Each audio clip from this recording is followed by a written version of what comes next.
truputį skauda gerklę, bet kadangi parašiau tokį intriguojantį pavadinimą, pirkti natūralius kailinius už 5 eurus ar ne, tai turiu paaiškinti kai ką apie savo kailinius. Ir tuo pačiu parodysiu tokį nedidelį savo vintažinį kampelį. Nu va, o su kailiniais buvo taip. Visi žinom, kurioje vietoj jie labai vienu tarpu atsirado, jų daug ir kainos buvo nuo 100 ir 80 ir 60 eurų ir staiga vieną dieną jie kainuoja 5 eurai. Tai įsivaizduokit, koks buvo bumas, kaip visi puolė, kaip visi pirko, ypatingai jaunimas ir jiems labai tinka vintažiniai drabužiai. Tai va, nu ir aišku, kaipgi aš tokia madistė nenusipirksiu savo natūralių kailinių. Nu tai va, išsirenku kailinius, patenkinta, grįžtu namo, džiaugiuosi, meruojuosi ir įsivaizduokit, atrandu, kad jie yra suplyšę. Dabar geriu arbatėlę, nes skauda truputį gerklę, gurkštelėsiu. Na kągi ir va, ir teko eiti pas siuvėją, nešti tos kailinukus. Ten yra video kaip tik, aišku, nieko sudėtingo, jinai ten susiuvo, viskas tvarkoj. Ir galiu tik tiek pasakyti, kad taip, apsimoka. Aš natūralius kailinius esu turėjęs tik tai vaikystėje ir aišku, labai jų nemėgau, jie buvo tokio šviesaus karakulio. O dabar va šituos, nežinau, kokio ten tiksliai net nenoriu sakyti, koks ten kailis, nes nežinau. Išbandžiau, labai šilti, labai patogus, labai aktualus fasoniukas, taip kad tikrai esu labai patenkinta. Šilti, nežinau kiek kartų, čia aš dar jais pasinaudosiu, nes jau išvažiuoju neužilgo, ne, bet visai smagu. Tai va, tokie pamastymai. Labas visiems. Noriu papasakoti, kad dar šį vakar aš einu į Mačiulienės koncertą, spektaklį, ne koncertą. Visokie atsiliepimai, vieniems jisai juokingas, kitiems jisai labai rimtas. Tai va, įdomu bus pasižiūrėti. Bilietus man nupirko draugė, pakvietė ir pasirodo dar, kad šiandien yra jos gimtadienis. Tai va, tai nupirkau dar tokias smulkmenas ir bus turbūt labai smagus vakaras. Na ką, o šiaip aš norėčiau pasikalbėti, sukau dabar į tokią nuošalesnę gatvelę. Noriu papasakoti, kodėl susigalvojau susikurti šitą YouTube kanalą, nes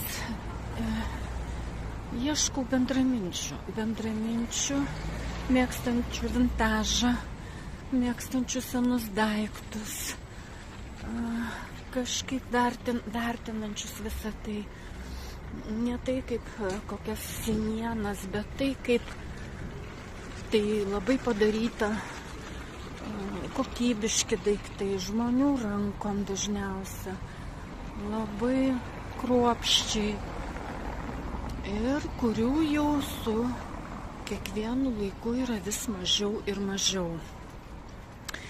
Tai va, bet taip pat man norėtųsi papasakoti ir apie savo kasdienybę, nes dabar Lietuvoje prasideda toks niaurus metas. Bet neužilgo aš jau išvažiuosiu į Ispaniją ir ten tikrai, manau, turėsiu apie ką jums papasakoti. Tai va, tokios naujienos ir iki malonaus.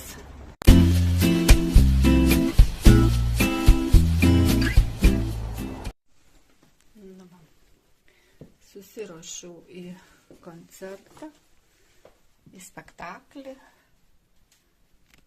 Toks mano šios dienos outfitas. Tokia retro stiliaus bliuskutė, šortukai ir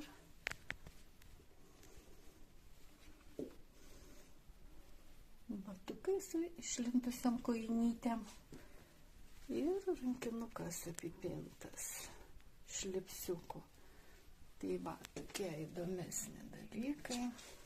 Nes šitas miestas turi paslaptį, tai yra žmogus jame gali gimti ir tapti laisvas toks kaip žuvėdra. Jis gali gyventi tokį gyvenimą, kokio nori. Jūra daro stebuklus.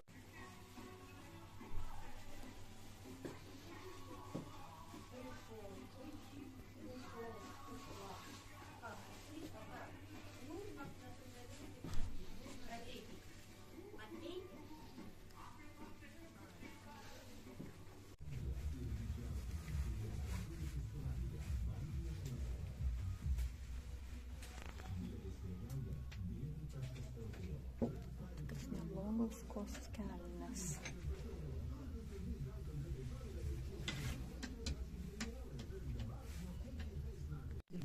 Aš nesu, bet ar čia natūralus tas kailis? Jo, sakau.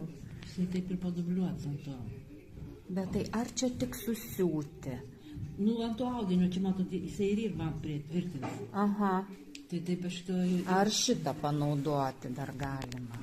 Kad nevertai, Europą čia nedėsi vis tiek, kad aš jeigu būtų bažastikaras... Taip, kažką galima įdėti. O kad čia tik siūlyti, čia niekas... Čia tik susiūta, ne, kad galima ir nesimatytų.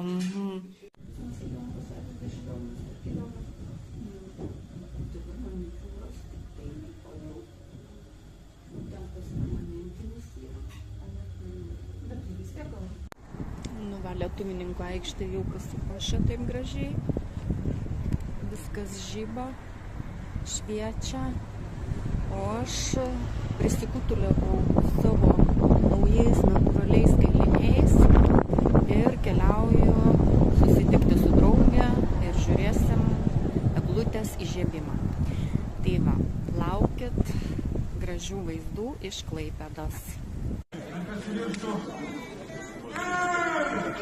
Yeah!